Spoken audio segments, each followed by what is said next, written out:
നമസ്കാരം, ഞാൻ ബൈജു നായർ. നമ്മുടെ ചാനലിലേക്ക് സ്വാഗതം. ഞാനും ബെന്നീസ് റോയൽ ടൂഴ്സിൻ്റെ മുതലാളിയായ ബെന്നിയും ഒരുമിച്ച് വീണ്ടും മറ്റൊരു യാത്രയെ പറ്റി പറയാൻ വേണ്ടി നിങ്ങളോടൊപ്പം നിൽക്കുകയാണ്. നമ്മളിപ്പോൾ നിൽക്കുന്നത് കൊച്ചിയിലെ ലേ മെറിഡിയൻ ഹോട്ടലിൻ്റെ മുന്നിലാണ്. ഇത്തവണത്തെ യാത്ര അതിഗംഭീരമായ യാത്രയാണ്. അതായത് യാത്രികരെ സംബന്ധിച്ച് ഞെട്ടിക്കുന്ന പല സംഭവങ്ങളും അല്ലെങ്കിൽ കലാകാരന്മാരെ സംബന്ധിച്ച് ഞെട്ടിക്കുന്ന പല സംഭവങ്ങളും ഉൾപ്പെടുത്തിയുള്ള ഒരു തകർപ്പൻ യൂറോപ്യൻ യാത്രയാണ്. യൂറോപ്പ് എന്ന് പറഞ്ഞാൽ 3 രാജ്യങ്ങളിലാണ് പ്രധാനമായിട്ടും പോകുന്നത്. ഒന്ന് പോർച്ചുഗൽ, മറ്റൊന്ന് സ്പെയിൻ, ഇനി ഒന്ന് ജിബ്രാൾട്ടർ. ഇങ്ങനെ 3 രാജ്യങ്ങളാണ്. അതിൽ ജിബ്രാൾട്ടർ എന്നൊരു രാജ്യമുണ്ടോ എന്ന് പോലും സംശയം തോന്നിയേക്കാം. കാരണം പൊതുവേ ജിബ്രാൾട്ടർ സ്ട്രൈറ്റ് എന്നൊക്കെ പറഞ്ഞ് കടലിടുക്കിനെ പറ്റി നമ്മൾ കേട്ടിരിക്കുന്നത്. പക്ഷേ അങ്ങനെ ഒരു രാജ്യം കൂടിയുണ്ട്. അവിടെ നോക്കിയാൽ നേരെ ഓപ്പോസിറ്റായിട്ട് നമ്മൾ കാണുന്നത് മൊറോക്കോയാണ്. അത്രയും അടുത്ത്, അതായത് ആഫ്രിക്കയും യൂറോപ്പും തമ്മിൽ വേർതിരിക്കുന്ന ചെറിയൊരു കടലിടുക്കിൻ്റെ മുന്നിലുള്ള ഒരു സ്ഥലമാണ്, ഒരു രാജ്യമാണ് ജിബ്രാൾട്ടർ എന്ന് പറയുന്നത്. അത് ഇംഗ്ലണ്ടിൻ്റെ കീഴിലാണ് അല്ലേ, ഇപ്പോഴും UK ഭരണത്തിൻ്റെ കീഴിലുള്ള ഒരു സ്ഥലമാണ്. അപ്പോൾ ഈ 2 രാജ്യങ്ങൾ അല്ല ഈ 3 രാജ്യങ്ങളുടെ ഏറ്റവും പ്രധാനപ്പെട്ട സവിശേഷത എന്ന് വെച്ചാൽ ലോകം ചുറ്റിയ പഴയ സഞ്ചാരികളൊക്കെ യാത്ര ആരംഭിച്ച സ്ഥലങ്ങളാണെന്നുള്ളതാണ്. അതായത് നമ്മുടെ ഏറ്റവും പ്രിയപ്പെട്ട സഞ്ചാരി, അതായത് കൊച്ചിയിൽ കുറച്ചു കാലം എന്താ പറയണ്ടത് വിശ്രമജീവിതം മരിച്ചതിന് ശേഷം വിശ്രമജീവിതം നയിച്ച വാസ്കോ ഡി ഗാമയാണെങ്കിലും അതുപോലെ മഗലൻ അല്ലേ, മഗലൻ, അതിലൊക്കെ ഇവർ മറ്റൊരു ഗംഭീരനായ ഒരു ചിത്രകാരൻ പാബ്ലോ പിക്കാസോ, ഇവരുടെയൊക്കെ ജന്മനാടും അവരൊക്കെ ഇതിൽ പലരും യാത്ര പുറപ്പെട്ട സ്ഥലങ്ങളും എല്ലാം ഉൾപ്പെടുത്തിക്കൊണ്ടുള്ള ഒരു തകർപ്പൻ യാത്രയാണ്. അപ്പോൾ ഇതിൻ്റെ ഐറ്റിനറി വായിച്ചപ്പോൾ എനിക്ക് തോന്നിയത് ഇതിൻ്റെ ചിലവാക്കുന്നൊരു തുകയ്ക്ക് വേണമെങ്കിൽ 3-4 രാജ്യങ്ങൾ കൂടി ഉൾപ്പെടുത്തിയുള്ള യൂറോപ്യൻ യാത്രകൾ വേണമെങ്കിൽ കിട്ടും അല്ലേ, മറ്റ് ചില ട്രാവലൻസുകൾ ചെയ്യുന്നുണ്ടാവും. പക്ഷേ ഇത് എന്ന് പറയുന്നത് ചരിത്രത്തിൻ്റെ നേർക്കാഴ്ച എന്നൊക്കെ വിളിക്കാവുന്ന ഒരു ഗംഭീര യാത്രയാണ്.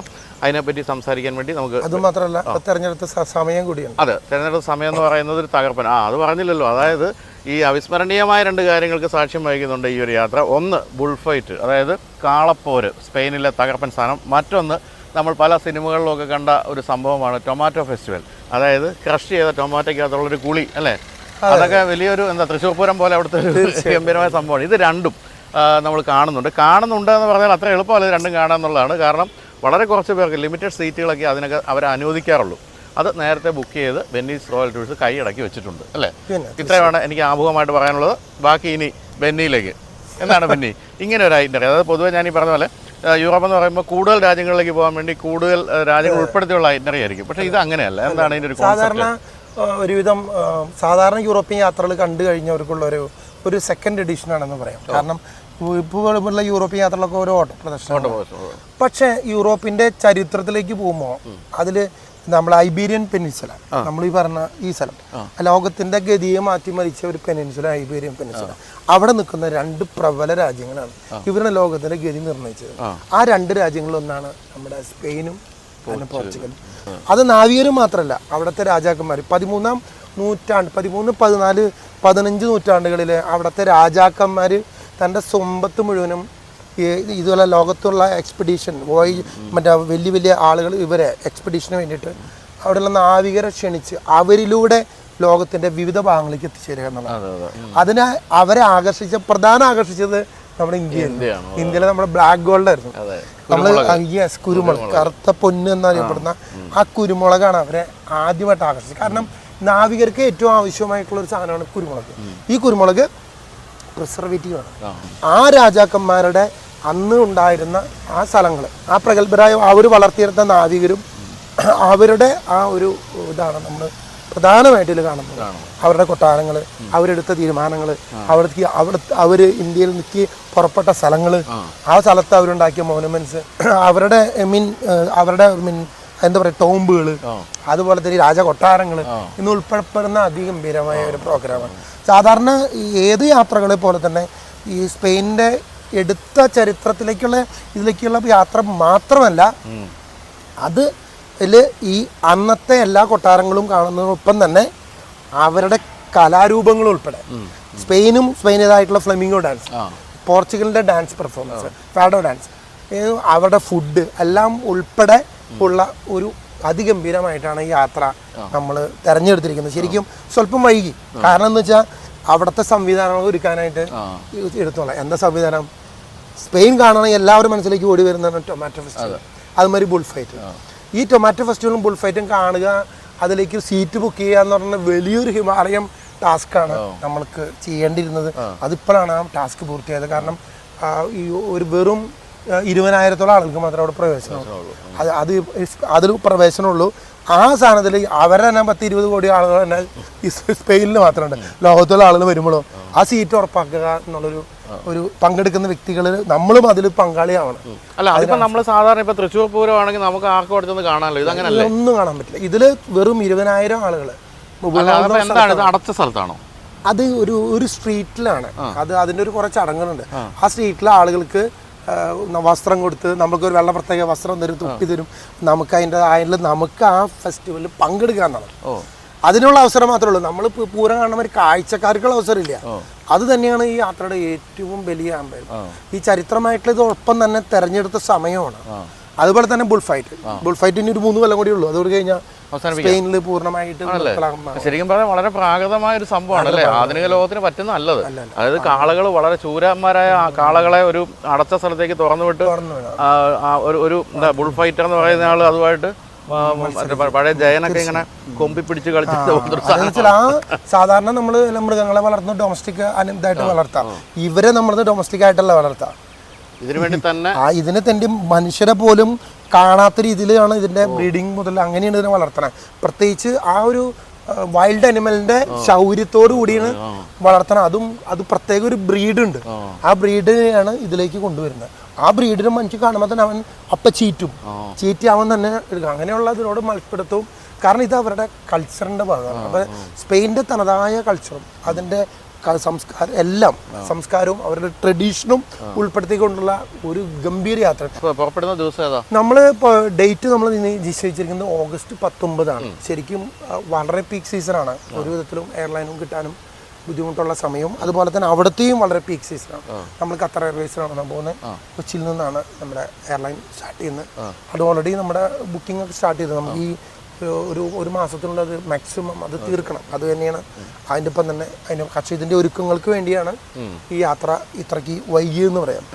എങ്ങനെയൊക്കെയാണ് നമ്മുടെ യാത്രാപഥം? നമ്മുടെ യാത്രാപഥം എന്ന് വെച്ചാൽ ഇവിടെ നിന്ന് നേരെ കൊച്ചി, ദോഹ, അവിടെ നിന്ന് നമ്മൾ വേറെ മാഡ്രിഡ് ഇറങ്ങിയിട്ട് മാഡ്രിഡിൽ നിന്ന് നമ്മൾ അവരുടെ സാലമംഗ എന്നുണ്ട് ഓൾഡസ്റ്റ് യൂണിവേഴ്സിറ്റിയാണ്. അവരുടെ ഒരുപാട് ചരിത്രകാരന്മാർ പഠിച്ച ഒരു യൂണിവേഴ്സിറ്റി സാലമാങ്ക. ആ സാലമാങ്കയിൽ നമ്മൾ താമസിക്കണം ആദ്യത്തെ നൈറ്റ്. പിറ്റേ ദിവസം ഈ സാലമാങ്കയിൽ നിന്നും നമ്മൾ തിരിച്ച് നമ്മൾ ഇവിടേക്ക് പോകണം, ലിസ്ബണിലേക്ക് പോകണം. എന്ന് വെച്ചാൽ സ്പെയിനിലാണ് ഇറങ്ങുന്നത്. സ്പെയിൻ്റെ തലസ്ഥാനം നേരിയ മാഡ്രിഡ് ഇറങ്ങുന്നത്. പക്ഷെ ഇതൊക്കെ ബുൾ ഫൈറ്റും ടൊമാറ്റോ ഫെസ്റ്റിവലും കാണേണ്ട ഡേറ്റും കൂടി ഉദ്ദേശിച്ചുകൊണ്ടാണ് നമ്മൾ ഈ യാത്ര അവിടെ നിന്ന് സഞ്ചാരപഥം നമ്മൾ ക്രമീകരിച്ചത്. അവിടെ നിന്ന് നേരെ നമ്മൾ ഫാത്തിമ എന്ന് പറഞ്ഞ സ്ഥലമുണ്ട്. ഫാത്തിമ എന്ന് പറഞ്ഞൊരു വലിയൊരു ക്രിസ്ത്യൻ പിൽഗ്രിമേജ്. ഹോളിമേരിയുടെ പ്രത്യക്ഷപ്പെട്ട 3 ഇടയ കുട്ടികൾക്ക് പ്രത്യക്ഷപ്പെട്ട ഒരു സ്ഥലമുണ്ട്. ഒരു മരത്തിന്റെ മുകളിലാണ് ആൾ. അതിന്റെ ഒരു വലിയൊരു പിൽഗ്രിം സ്റ്റേഷൻ ഉണ്ട് അവിടെ. ഇത് കണ്ടതിന് ശേഷം ഫാത്തിമ കണ്ടതിന് ശേഷം ഫാത്തിമയിൽ നിന്നും നമ്മൾ പോർച്ചുഗലിൽ എത്തിച്ചേരണം. പോർച്ചുഗലിലാണ് ബൈ റോഡ് ഒക്കെ എല്ലാം ബൈ റോഡാണ്. അവിടെ ലിസ്ബണിലാണ് നമ്മൾ എത്തിച്ചേരുന്നത്. ഈ ലിസ്ബണിൽ ചെല്ലുന്ന ദിവസം നമ്മളവിടെ താമസിക്കും. 2 രാത്രിയാണ് നമ്മൾ ലിസ്ബണിലെ യാത്ര താമസിക്കുന്നത്. ആ ലിസ്ബണിൽ നമ്മൾ പ്രധാനമായിട്ടും നമ്മൾ കാണുന്നത് ഈ നമ്മുടെ ഇന്ത്യയിലേക്കുള്ള യാത്ര പുറപ്പെട്ട ആ വാസ്കോഡഗാമ പുറപ്പെട്ട ഒരു സ്ക്വയർ ഉണ്ട്. അതിനെ ജെറോമിസ് മൊണാസ്ട്രി എന്ന് പറയും. ആ സ്ഥലത്തേക്കാണ് ഇന്ത്യയിലേക്ക് പോകാനുള്ള ഈ പദ്ധതി അവർ തയ്യാറാക്കിയത്. പ്രിൻസ് മാനുവൽ എന്ന രാജാവ് ഉണ്ടായിരുന്നു. അദ്ദേഹമാണ് ഈ നമ്മുടെ ചരിത്രപരമായ ഇന്ത്യയിലേക്കുള്ള ദൗത്യത്തിന് വാസ്കോഡഗാമനെ പറഞ്ഞേക്കുന്നത്. നീ പോയി വന്നു. അപ്പൊ അവന്റെ ലക്ഷ്യം എന്ന് പറഞ്ഞാൽ ഒന്ന് അവര് ലോകത്തില് ഈ കറുത്ത പൊന്നും അവൻ കണ്ടെത്തണം. അതിനു മുമ്പ് പല ആളുകളും പല രാജ്യങ്ങളിൽ നിന്ന് പോയെങ്കിൽ ആർക്കും ഇത് പൂർത്തീകരിക്കാൻ പറ്റില്ല. ആ ദൗത്യത്തിന്റെ ഫണ്ടിങ് ചെയ്തത്, ഫൈനാൻസ് ചെയ്തത്, കംപ്ലീറ്റ് ചെലവ് മുടക്കിയത് ഈ രാജാവാണ്. ഈ പോയി കണ്ടുവരാന്ന് പറഞ്ഞു. അങ്ങനെ അദ്ദേഹം വാസ്കോഡഗാമ അവിടെ നിന്ന് യാത്ര തിരിക്കണം. അങ്ങനെ 1498 നമ്മുടെ കാപ്പാട് തുറമുഖത്ത് നമ്മുടെ കാപ്പാട് വന്നിറങ്ങിയത്. ആ വന്നിറങ്ങിയിട്ട് അദ്ദേഹത്തിന് പിന്നീട് പോർച്ചുഗലിലേക്ക് രാജോചിത സ്വീകരണമായിരുന്നു. ആ സ്ഥലത്ത് തിരിച്ചെത്തി അദ്ദേഹത്തിന്റെ ചരിത്ര സ്മാരകമായിട്ടുള്ള പണിതാണ് ജെറോമിൻ മൊണാസ്ട്രി. അപ്പൊ വീണ്ടും തിരിച്ചു വന്നിട്ടാണ് ഇവിടെ വെച്ച് മരിച്ചത്? അല്ല, വീണ്ടും കൊച്ചിയിലേക്ക് വന്നു. അങ്ങനെയാണ് പിന്നീടുള്ള രണ്ടാമത്തെ യാത്രയിലാണ് അദ്ദേഹം എടുത്തത്. 1520 അദ്ദേഹം കൊച്ചിയിൽ വെച്ച് മരണപ്പെട്ടത്. അത് ക്രിസ്മസിന്റെ തലരാത്രിയാണ് അദ്ദേഹം മരണപ്പെട്ടത്. അദ്ദേഹത്തിന് പൊടി ഒന്നും കൊണ്ടുപോയിട്ട് ഇന്ന് ഇവിടെയാണ് അടക്കം ചെയ്തത്. അതായത് ഇവിടെ ഫോർട്ട് കൊച്ചിയിലെ പള്ളിയിൽ കുറെ കാലം അടക്കം ചെയ്തു. അതിനുശേഷമാണ് ഇപ്പൊ ജെറോമിസ് അവിടെയാണ് അദ്ദേഹത്തിന്റെ ചെയ്തത്. അതുപോലെ തന്നെ അവിടെ നിന്ന് ഒരു ബെല ടവർ ഉണ്ട്. ഈ ബെല ടവർ എന്ന് പറഞ്ഞാൽ എല്ലാ യാത്രകളും ഫ്ലാഗ് ഓഫ് ചെയ്തത്.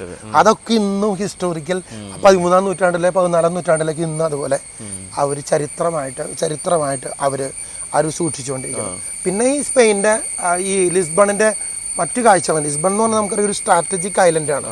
പറഞ്ഞ നേരത്തെ സൂചിപ്പിച്ചില്ലേ, ഈ മറ്റേ അറ്റ്ലാന്റിക് ഓഷനും മെഡിറ്ററേനിയനും കൂടി ജോയിനിങ് പ്ലേസ് ആണ്. പിന്നെ ആഫ്രിക്കയും യൂറോപ്പും കൂടെ അതൊക്കെ സ്ഥലം, അതൊരു വളരെ തന്ത്രപ്രധാനമായ സ്ഥലമാണ്. അപ്പോൾ ഈ മെഡിറ്ററേനിയൻ അവിടുത്തെ ലിസ്ബണിലെ മറ്റു കാഴ്ചകൾ, കാഴ്ച എന്നൊന്നും ചിന്തിക്കാൻ പറ്റില്ല. ഒന്ന് നമ്മുടെ യൂറോപ്പിന്റെ എൻഡ് ഓഫ് ദി വേൾഡ്. അവർ എൻഡ് ഓഫ് ദി വേൾഡ് എന്ന് വിളിച്ചിരുന്നത് കാരണം അവർ വിചാരിച്ചിരുന്നത് ഇതിനപ്പുറത്തേക്ക് വേറെ ലോകമില്ല എന്നാണ് അവിടുത്തെ നാവികന്മാർ അവരാദ്യം വിചാരിച്ചിരുന്നത്. അപ്പോൾ അവർ പറയുന്നത് എൻഡ് ഓഫ് ദി വേൾഡ് എന്നെങ്കിലും അത് എൻഡ് ഓഫ് ദി യൂറോപ്പാണ്. അതിൻ്റെ ഒരു പോയിന്റ് ഉണ്ട്. പിന്നെ അവിടെ നമ്മൾ ഇവരുടെ റോയൽ പാലസ് കാണുന്നുണ്ട്. ആരുടെ നമ്മളറിയണ്ടേ, രാജാക്കന്മാർ വരുമ്പോൾ രാജാക്കന്മാരുടെ പാലസ് കാണില്ല. ആ പാലസ് ഒരു അതിഗംഭീരമായ ഒരു മലയുടെ മുകളിൽ ഉയർന്നു നിൽക്കുന്ന ഒരു പെന പാലസ് എന്ന് പറയും. ഈ പെന പാലസ് പല പല കളറുകളിലുള്ള ഒരു അതിഗംഭീരമായ ഒരു സാധനമാണ് ഈ പെന പാലസ്. അങ്ങനെ അവരുടെ റോയൽ പാലസ് നമ്മളവിടെ വെച്ച് കാണും. അവിടെ ഒരു മിസ്റ്റീരിയസ് കാര്യമാണ്. അത് ക്യുന്ത ഡെ റെഗേലിയ എന്ന് പറഞ്ഞ ഇത് നമ്മുടെ ഡ്രാക്കുള കാസിൽ കണ്ടല്ലോ, അതിനെ അനുസ്മരിപ്പിക്കുന്ന ഒരു സാധനം. പ്രേതം ഉണ്ടോ എന്ന് ചെന്നിട്ട് പറയാം. കാരണം അത് ഭൂമിയുടെ അടിയിലേക്കുള്ള ഒരു വെല്ലൊക്കെ ഉണ്ട്. ആ അതിലേക്ക് ഇറങ്ങി ഭൂമിയുടെ അന്തറിലേക്ക് ഇറങ്ങുന്നതും ആയിട്ടുള്ള ഒരു മിസ്റ്റീരിയസ് കേവ് ഉൾപ്പെടെ നമ്മൾ ശരിക്കും ആരും കാണാതല്ല, ഒരു ഡ്രാക്കുള കേവ് കണ്ടുള്ളൂ. പക്ഷെ ഇത് അതിനേക്കാളും മികച്ച് വെക്കുന്ന ഒരു കാസിലാണ്. ആ കാസിലുണ്ട്. പിന്നെ അവിടുത്തെ ഒരു കാസ്കൈസ് എന്ന് പറഞ്ഞാൽ അവിടെ ഒരു ബീച്ച് ഡെസ്റ്റിനേഷൻ ഉണ്ട്. ഇന്ന് സ്ഥലങ്ങൾ ഇത് കണ്ടുകൊണ്ടാണ് നമ്മൾ വൈകുന്നേരത്ത് അവരുടെ തിരിച്ച് നമ്മുടെ ഹോട്ടൽ തിരിച്ചെത്തിയിട്ട് അന്ന് വൈകുന്നേരം നമുക്ക് അവിടുത്തെ ഫാഡ ഷോ എന്ന് പറഞ്ഞാൽ ദ ട്രഡീഷണൽ അവിടെ പോർച്ചുഗൽ ഗീസ് ഡാൻസും അവരുടെ ഫുഡും കൂടിയുള്ള ഒരു അമേസിങ് നൈറ്റാണ് നമ്മളവിടെ ക്രമീകരിച്ചു. കാരണം ചെല്ലുന്നൊക്കെ സംസ്കാരം അറിയണം, അവിടുത്തെ ഫുഡ് ടേസ്റ്റ് ചെയ്യണം, അവിടെ കൾച്ചർ ടേസ്റ്റ് ചെയ്യണം. ഇതൊക്കെ വിധത്തിലാണ് നമ്മളെ എല്ലാ കാര്യങ്ങളും ക്രമീകരിക്കണം. അത് നമ്മുടെ കൂടെ യാത്ര ചെയ്ത് എല്ലാവർക്കും അറിയാം. നമ്മളെ കൊടുക്കുന്ന പ്രൊഡക്റ്റ് പക്ക പ്രൊഡക്റ്റ് ആയിരിക്കും. അങ്ങനെ ഒന്ന് വൈകുന്നേരം നമ്മൾ സായാഹ്നങ്ങളിൽ അവരുടെ സുന്ദരിമാരോടൊത്ത് ഡാൻസ് ചെയ്ത് ഭക്ഷണം കഴിച്ച് അവരെ കഴിച്ച് നമ്മളവിടെ കൂടെ അന്ന് ചെലവഴിക്കണം. അവിടെ നിന്ന് ഈ ലിസ്ബണിൽ നിന്നാണ് നമ്മുടെ അടുത്ത യാത്ര ഈ സവില്ലയിലേക്ക് എത്തിയത്. ഈ സവില്ല എന്നത് നമ്മുടെ ക്രിസ്റ്റഫർ കൊളംബസിന്റെ സ്ഥലമാണ്, അമേരിക്ക കണ്ടുപിടിച്ച. അതെന്ന് വെച്ചാൽ അവിടെ നിന്ന് ആളുകൾ ഇന്ത്യയിലേക്ക് പോയപ്പോൾ ഇവൻ തിരിച്ചു എങ്ങോട്ടേക്ക് നേരെ കണ്ടു. യഥാർത്ഥത്തിൽ പറയപ്പെടുന്നത് ഇവൻ അമേരിക്ക കണ്ടതിലല്ല പോയി ഇന്ത്യയിലേക്ക് വന്നതെന്ന് പറഞ്ഞാൽ അവസാനം കപ്പൽ വഴിതെറ്റി ഈ ക്രിസ്റ്റഫർ കൊളംബസ് ഇറങ്ങിയത്. അതുകൊണ്ടുള്ള റെഡിൻസ് എന്ന് പേരൊക്കെ വന്നു. അപ്പോൾ അദ്ദേഹത്തിൻ്റെ സ്ഥലത്താണ് ഈ സവില്ല എത്തിച്ചേരുന്നത്. അവിടെ നമ്മളൊരു സവില്ല കത്തീഡ്രലുണ്ട്. കത്തീഡ്രൽ നമുക്ക് അദ്ദേഹത്തിൻ്റെ ഗംഭീരമായ അദ്ദേഹത്തിൻ്റെ ഇത് ബെറിയൽ നമുക്ക് കാണാം. ഈ സവില്ല കത്തീഡ്രലിൽ ഉള്ള പ്രത്യേകത എന്ന് വെച്ചാൽ അവിടെയാണ് സ്പെയിനിൻ്റെ ഏറ്റവും പ്രസിദ്ധമായ ഫ്ലമിംഗോ ഡാൻസിൻ്റെ ഉത്ഭവം. അപ്പം അവിടെ നിന്ന് നമ്മൾ ഈ സവില്ല കത്തീഡ്രലിനോട് ചേർന്നുള്ള കുറച്ച് സ്ഥലങ്ങളുണ്ട്, ആർക്കേവ്സ് ഉണ്ട്. ഈ ആർക്കേവ്സിലാണ് ഭൂമിയുടെ ഫസ്റ്റ് ഡ്രോയിങ്സ് പോലെ ചെയ്തത്.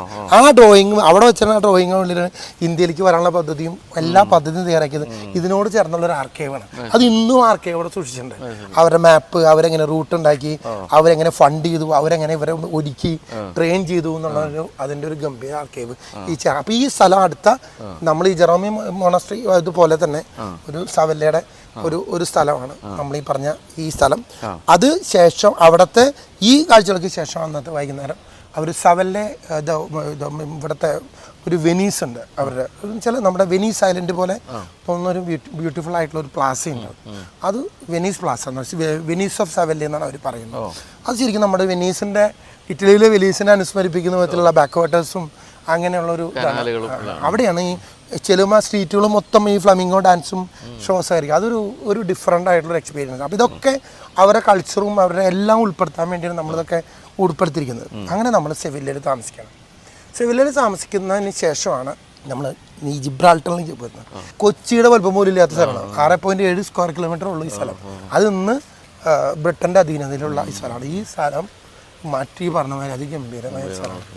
അവിടെയാണ് ഈ അറ്റ്ലാന്റിക് ഓഷനും അതുമാതിരി അറ്റ്ലാന്റിക് ഓഷനും മെഡിറ്ററേനിയനും തമ്മിലുള്ള മെർജിങ് പോയിന്റ്, ആഫ്രിക്കയും അതുമാതിരി യൂറോപ്പും തമ്മിലുള്ള കടലിടുക്ക്. ഈ പറഞ്ഞ മൊറോക്കോ നമുക്ക് തൊട്ടുപോലെ. വേറൊരു രസകരമായ കാര്യം വെച്ചാൽ ഈ ഇപ്പം നമ്മളിപ്പോൾ ഏറ്റവും പ്രധാനപ്പെട്ട 3-4 യാത്രക്കാരുടെ പേര് പറഞ്ഞു.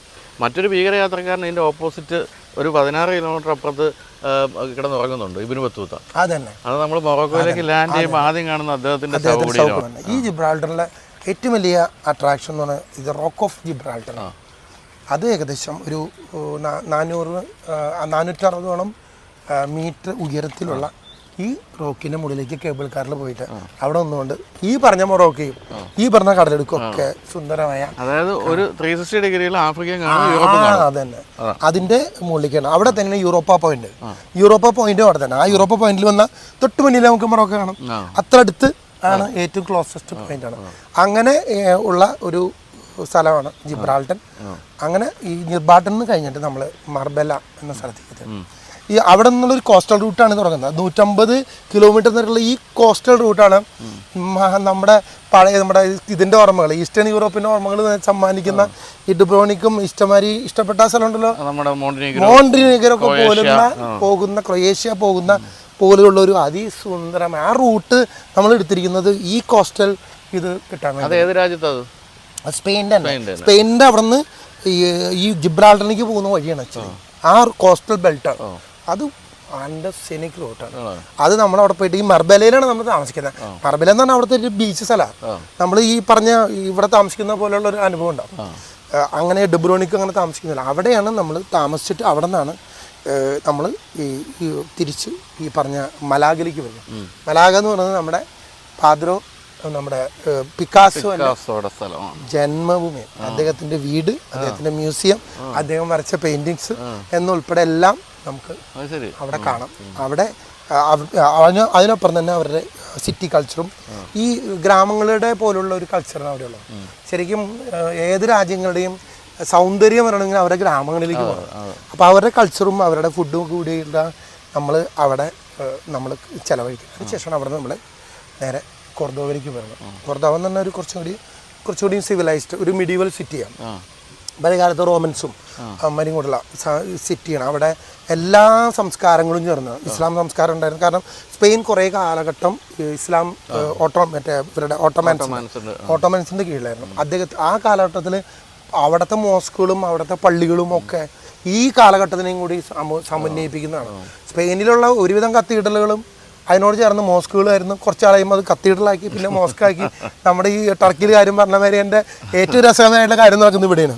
കാരണം ഇപ്പോൾ ഇവിടെ സെവില്ലയിലും അതുമാതിരി കൊർദോവയിലും പ്രത്യേകിച്ച് അതിന് ഒരു ഇതിനെ പറയുന്നത് മോസ്ക് കത്തീഡ്രൽ എന്നാണ്. കാരണം ഉള്ളു കാണുമ്പോൾ കംപ്ലീറ്റ് മോസ്കാണ്, പക്ഷേ അതിൻ്റെ പുറകിൽ കത്തീഡ്രൽ ഉണ്ടാവും. അപ്പോൾ ഇതുപോലുള്ള വളരെ രസകരം. പിന്നെ റോമൻസിൻ്റെ ആയിരുന്നു, അതുമാതിരി ജ്യൂസ്, കുറച്ചാളെ ജ്യൂസിൻ്റെ ആധിപത്യം ഉണ്ടായിരുന്നു. അപ്പോൾ ഇത് കുറച്ചൊരു ജ്യൂസിൻ്റെ സിനഗോഗ് ലെവലിലേക്ക് മാറ്റി. അങ്ങനെ കുറേ വിധത്തിലുള്ള ഒരു രസകരമായിട്ടുള്ള ഒരു അനുഭവമാണ് ഈ കൊർദോവയിലും അതുമാതിരി സെവില്ലയിലും.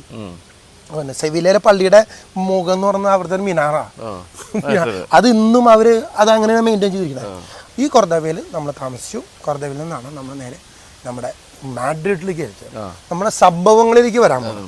ഈ സംഭവങ്ങളിലേക്ക് വരുമ്പോൾ നമ്മൾ പോകുന്നത് ടൊളേഡോ എന്ന് പറഞ്ഞൊരു ഫേമസ് ആയിട്ടുള്ള സിറ്റിയാണ്. നമ്മുടെ പല ഹോളിവുഡ് സിനിമകൾ പോലും പിടിച്ചിരിക്കുന്ന ഒരു സിറ്റിയാണ് ടൊളേഡോ.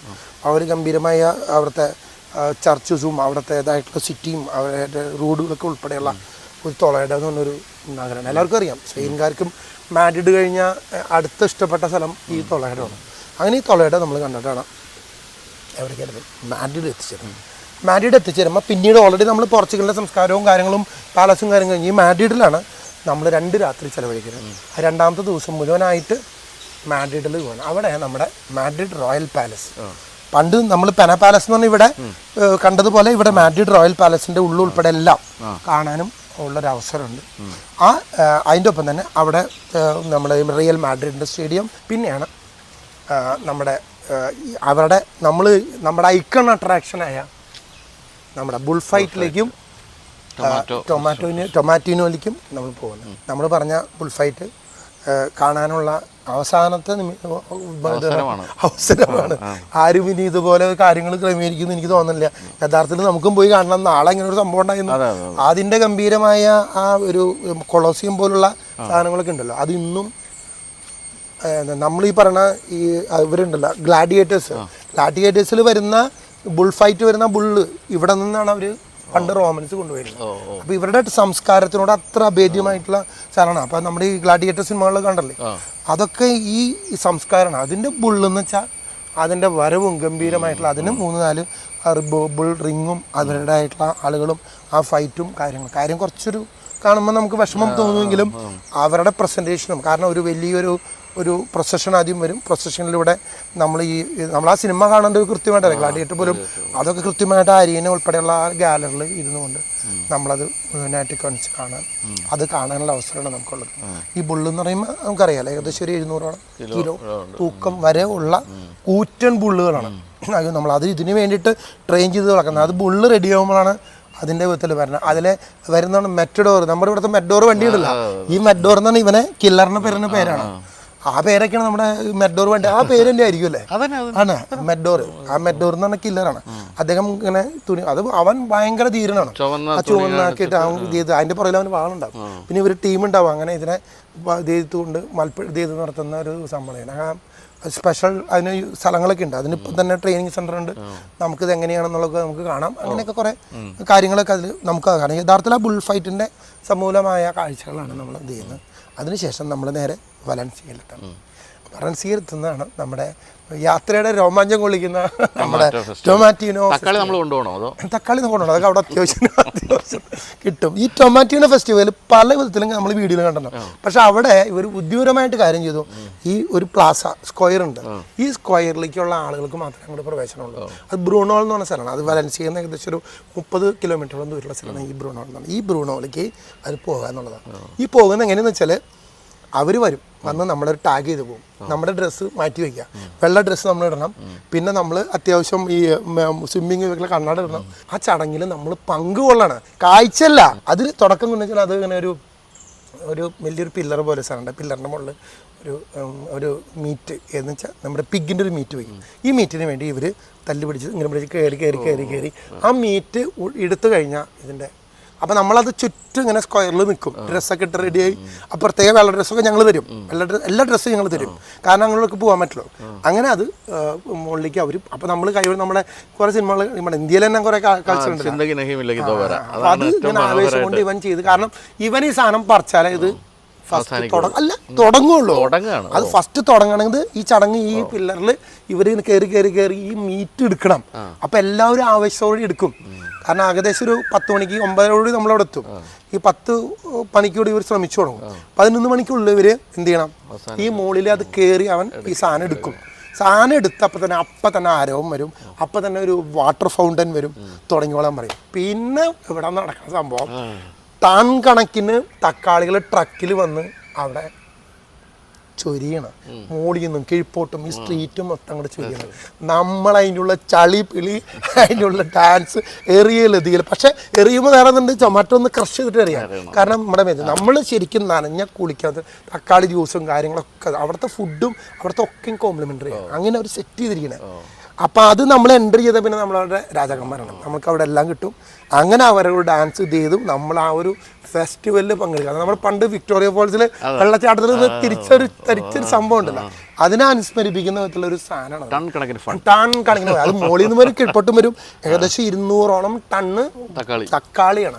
അപ്പം അതിനു വേണ്ടി പ്രത്യേകം തയ്യാറാക്കിയ സാധനമാണ്. ഇത് വന്നാൽ അങ്ങടെ നേരെ അങ്ങോട്ട് ചൊരിയണം.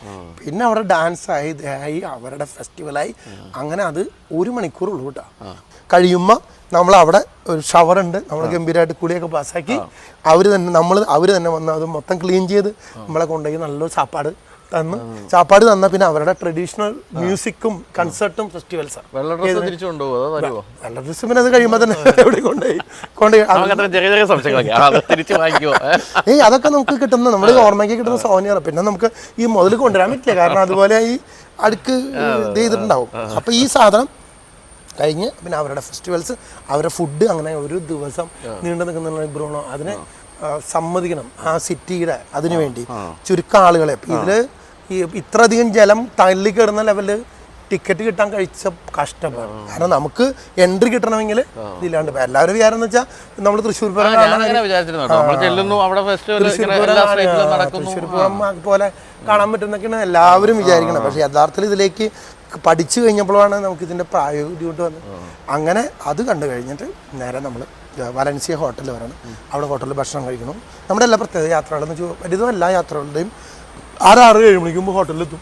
കുളിച്ച് നന്നായിട്ടുണ്ട് ഫ്രഷായി ശുദ്ധിയായി പിന്നെ എന്താന്ന് വെച്ചാൽ ഭക്ഷണവും കഴിച്ച് നമുക്ക് വിശ്രമിക്കാം. നമ്മളെല്ലാം അങ്ങനെ ക്രമീകരിച്ചു. അതും നല്ല പ്രീമിയം 4 സ്റ്റാർ ഹോട്ടൽസ് അല്ലാണ്ടും നമ്മുടെ പ്രോഗ്രാമിൽ നമ്മൾ എടുക്കില്ല. കാരണം നമുക്കൊരു സ്റ്റാൻഡേർഡ് ഉണ്ട്.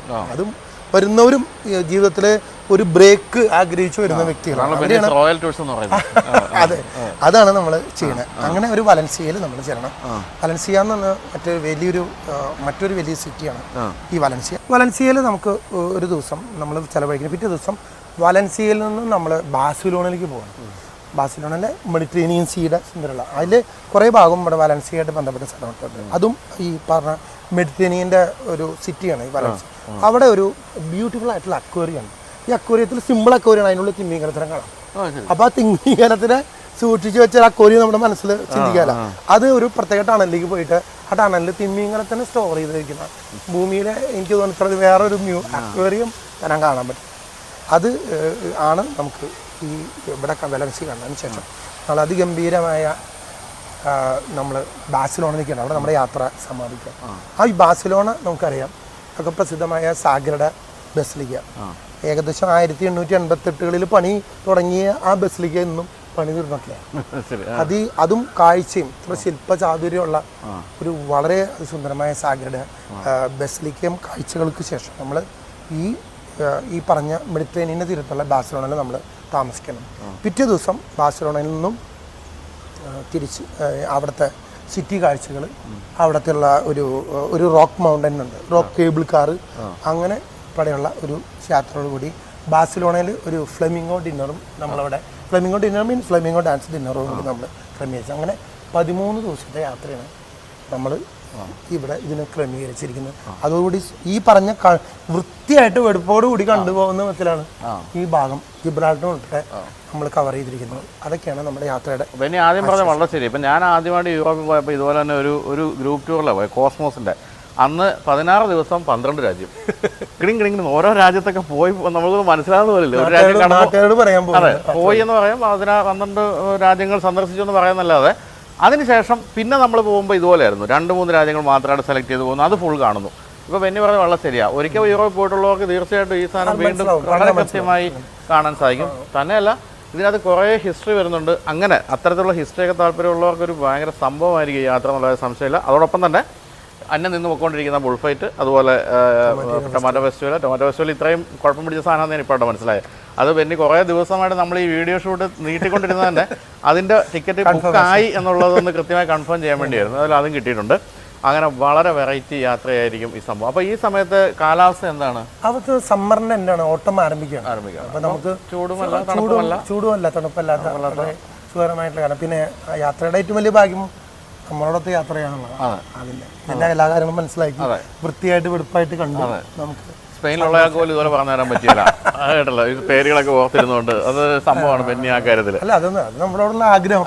ചുമ്മാ സ്ഥലം പോയിട്ട് കണ്ടു കഴിഞ്ഞാൽ വായ ഒളിച്ച് കണ്ടത് മനസ്സിലായിട്ടില്ല. അപ്പോൾ ഇതിനകത്ത് ഏറ്റവും പ്രധാനപ്പെട്ട ഒരു കാര്യം എന്ന് പറയുന്നത് ഷെങ്കൺ വിസ ഇതിന് വേണമെന്നുള്ളതാണ്. അതുകൊണ്ട് ഇത് വളരെ നേരത്തെ അപ്ലൈ ചെയ്തെടുക്കേണ്ട ഒരു സാധനമാണ് ഷെങ്കൺ വിസ. ഇനിയിപ്പം ശരിക്കും പറഞ്ഞാൽ 1.5 മാസം കൂടി ഉള്ളൂ ഈ യാത്ര തുടങ്ങാൻ. അപ്പോൾ അതുകൊണ്ട് വളരെ നേരത്തെ തന്നെ നിങ്ങളുടെ സീറ്റുകൾ ബുക്ക് ചെയ്യണം. അതിനുവേണ്ടി ഞാൻ നമ്പറെ കൊടുക്കുന്നുണ്ട്, വിളിക്കുക. എന്നിട്ട് എന്ത് സംശയം ഉണ്ടെങ്കിലും ചോദിച്ച് മനസ്സിലാക്കുക. എനിക്ക് തോന്നുന്നത് ഈ 2-3 രാജ്യങ്ങളിൽ ഇത്രയും മനോഹരമായ ഒരു ഐറ്റിനറി വേറെ എങ്ങും ഞാൻ കേട്ടിട്ടുമില്ല, കണ്ടിട്ടുമില്ല. തന്നെയല്ല ഈ പറഞ്ഞ പോലെ യാത്രികരെ സംബന്ധിച്ച് എക്സൈറ്റിംഗ് ആയിട്ടുള്ള കക്ഷികളുടെ ശവകുടീരങ്ങളും ഒക്കെയാണ് കാണാൻ പോകുന്നത്. അതുകൊണ്ട് തന്നെ ഒട്ടും മോശമാകില്ല യാത്ര എന്ന് ഉറപ്പാണ്. തന്നെയല്ല കാലാവസ്ഥയാണെങ്കിലും യൂറോപ്പിലെ തണുപ്പൊന്നും നമ്മളെ ബാധിക്കുന്നില്ല. നല്ലൊരു കാലാവസ്ഥ, ചൂടുമല്ല തണുപ്പല്ലാത്ത കാലാവസ്ഥയുമുണ്ട്. പിന്നെ ഖത്തർ എയർവേസ് ഏറ്റവും ഗംഭീരമായ എയർലൈനുമാണ്. കൊച്ചി തന്നെ തിരിച്ചെത്തുന്നു.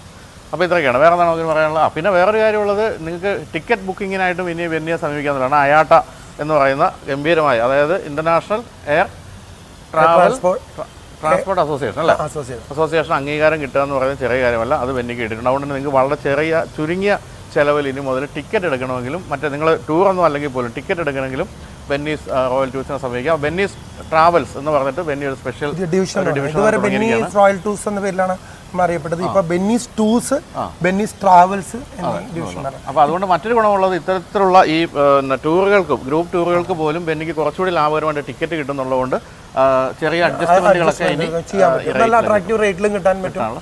പിന്നെ ഇത് നമുക്ക് തിരുവനന്തപുരം, തൃശ്ശൂർ ബ്രാഞ്ചുകൾ നമ്മൾ ചെയ്യുന്നുണ്ട്. ഇപ്പൊ കാലിക്കട്ട് നമ്മൾ ബ്രാഞ്ച് തുടങ്ങാൻ പോകുന്നു. അപ്പോൾ ഞാൻ ഇന്നലെ അവിടെ ഒരു വെഞ്ചരിപ്പിന് പോയി അയാട്ടയുടെ. അപ്പോഴാണ് ഞാൻ ബെന്നിയുടെ വളർച്ച എത്ര ദ്രുതഗതിയിലാണെന്ന് ഞാൻ മനസ്സിലാക്കി. കാരണം ഞാൻ ആദ്യകാലത്ത് ബെന്നിയുടെ ഓഫീസിൽ ചെല്ലുമ്പോൾ ആകെ ഒരു 10-12 പേര്, ഇപ്പോൾ 65 പേരുള്ള വലിയൊരു ഗ്രൂപ്പായി മാറിയത് ഒരു ഓഫീസിൽ മാത്രം. അതുപോലെ തന്നെ ഇനി ഇങ്ങനെ പല ഇടങ്ങളിലേക്കും ബ്രാഞ്ചുകൾ വരുന്നു. എന്തായാലും നിങ്ങൾക്ക് ഈ ഒരു നമ്പർ വിളിച്ചാൽ മതി കാര്യങ്ങളെല്ലാം. വിസയെ സംബന്ധിച്ചും നമുക്ക് ഒരുപാടുണ്ട്. നമ്മൾ 200ഓളം രാജ്യങ്ങളിലേക്ക് പോകുന്ന വിധത്തിലുള്ള ഒരു ക്രമീകരണം നമ്മൾ ചെയ്യുന്നത്. അപ്പോൾ ഈ രാജ്യങ്ങളിലേക്ക് പോകുന്ന വിസയും ഉണ്ട്. അപ്പോൾ കഴിഞ്ഞ ദിവസം ഒരു പയ്യൻ എന്നെ വിളിച്ചിരുന്നു. അദ്ദേഹം പറഞ്ഞു, ഞാനൊരു ജോലിക്ക് വേണ്ടി അമേരിക്കയിൽ ജോലിക്ക് വേണ്ടി കുറച്ച് കാശ് കൊടുത്തു, എന്നെ സഹായിക്കാൻ. ഞാൻ ചോദിച്ചു, മോനെ എത്ര കാശ് കൊടുത്തു? 7 ലക്ഷം രൂപ കൊടുത്തു. ഈ പാവം പയ്യന് ജോലി ഉണ്ടെന്ന് പറഞ്ഞ ഒരു പേപ്പറിൽ ഒരു അമേരിക്കൻ വിസ അയച്ചു കൊടുത്തിരിക്കുക. എന്നിട്ട് എന്നെ കാണിച്ചു തരാം, ഇതാണ് അമേരിക്കൻ വിസ, സാറ് നോക്കിയിട്ട് ജെന്യൂൻ ആണെന്ന് പറയാൻ. ഞാൻ എൻ്റെ പൊന്നു മോനെ നീ എന്താ ചെയ്തേ? സാറ് അവർ നോക്കിയെന്ന് പറഞ്ഞാൽ ഞാനെല്ലാം അയച്ചു കൊടുത്തത്, കമ്പനിയുടെ അഗ്രിമെൻ്റ് അയച്ചു. ഒരുപാട് കബളിപ്പിക്കപ്പെടുന്ന ഒരു കാലഘട്ടം. ആളുകൾ എങ്ങനെയാണ് ഈ സാധാരണ ഈ ഒരു തന്നെ ജോലി കിട്ടാത്ത ഒരു യുവാവിന്റെ വേദന കഷ്ടപ്പാട് നമുക്കറിയാം. അതിൽ ലക്ഷം രൂപ കൊടുത്താൽ അമേരിക്കയിലേക്കൊന്നും അങ്ങനെ ഒരു ജോലി കിട്ടാൻ പോകുന്നില്ല, വിസ കിട്ടാൻ. ഇത് എല്ലാ രാജ്യങ്ങൾക്കും അങ്ങനെയാണ്. അനധികൃതമായിട്ട് ചെയ്യുന്ന, ഇല്ലീഗലായിട്ട് ചെയ്യുന്ന ഒരുപാട് കാര്യങ്ങളുണ്ട്. ഇപ്പോൾ ഇവരോടൊക്കെ എനിക്ക് പറയാനുള്ളത്, എന്ത് കാര്യം വന്നാലും നമ്മളെന്ന് വിളിച്ചോ, എന്ത് സഹായം നമുക്ക് ചെയ്യാൻ ഒരു ബുദ്ധിമുട്ടില്ല. കാരണം വെറുതെ ചങ്ങോട്ട് വീട്ടിൽ ഇത്രയധികം ഒരു കടം മേടിച്ചായിരിക്കും കുടുംബം പണയം മേടിച്ചിട്ട് കാശം കൊടുത്തിട്ടുണ്ടാവും. അപ്പോൾ അതുകൊണ്ട് വിസയ്ക്ക് വേണ്ടിയും നമുക്ക് സമീപിക്കാം ബെന്നീസ് റോയൽ ടൂർസിനെ. അപ്പോൾ ടിക്കറ്റിങ്, വിസ, ഗ്രൂപ്പ് ടൂർ, അങ്ങനെ എല്ലാവിധ പരിപാടികളും ഒരു കുടക്കീഴിലാണ് ബെന്നീസ് റോയൽ ടൂർസ്. അതെ. പിന്നെ 200 രാജ്യങ്ങളിലേക്കുള്ള യാത്രകൾ സംഘടിപ്പിക്കുന്ന വലിയ വിധത്തിലേക്കാണ് നമ്മൾ പറഞ്ഞത്. ഏകദേശം ഇപ്പോൾ 100-ന് മേലെ രാജ്യങ്ങളിലേക്ക് നമ്മളായി. ഇപ്പോൾ കൂടുതലും നമ്മുടെ ഈ പറഞ്ഞ പോലെ മെഗല്ലനും ക്രിസ്റ്റഫർ കൊളംബസും ഇവരുടെ കാര്യം പറഞ്ഞ പോലെ നമ്മളും കാര്യങ്ങൾ മേഖലകളിലേക്ക് വെട്ടിപ്പിടിച്ച് കടന്നുകൊണ്ടിരിക്കുകയാണ്. കാരണം അത് നമ്മുടെ ഒരു ആഗ്രഹമാണ്, നമ്മുടെ പാഷനാണ്. നമുക്കുള്ള ചെറിയ ലോകത്ത്, ചെറിയ സമയത്ത് ഭൂമിയിൽ ജീവിക്കുന്ന കുറച്ച് സമയം കൊണ്ട് പറ്റാവുന്ന എല്ലാം കാണാൻ നമുക്ക് സാധിക്കണം. അതൊക്കെയാണ് നമ്മുടെ ഏറ്റവും ഈ ജിന്ദഗി. രണ്ടാമതൊരു ജീവിതം ഉണ്ടാകില്ല. ഇപ്പൊ കണ്ടു തീർത്തേക്ക. ഇനി പുഴുവായിട്ടാണോ പട്ടിയായിട്ടാണോ ജനിക്കാൻ പോകുന്നത് പറയാൻ പറ്റില്ല. അതുകൊണ്ട് തന്നെ കണ്ടു തീർക്കാം. അപ്പൊ എന്തായാലും thank you so much Benny. അപ്പൊ നമ്മളെന്തായാലും ഈ 3 രാജ്യങ്ങൾ, സ്പെയിൻ, അതുപോലെ പോർച്ചുഗൽ, പിന്നെ ജിബ്രാൾട്ടർ എന്ന് പറയുന്ന അധികം കേട്ടിട്ടില്ലാത്ത രാജ്യം, ഈ 3 രാജ്യങ്ങളിലേക്കുള്ള യാത്രയ്ക്ക് വേണ്ടി നിങ്ങൾ ഈ നമ്പറിൽ വിളിക്കാം. എന്നിട്ട് നമുക്ക് ഓഗസ്റ്റ് 19-ാം തീയതി യാത്ര പുറപ്പെടാം. കൊച്ചിയിൽ വെച്ച് കാണാം. ഓക്കെ, അപ്പോൾ താങ്ക് യു. ബൈ.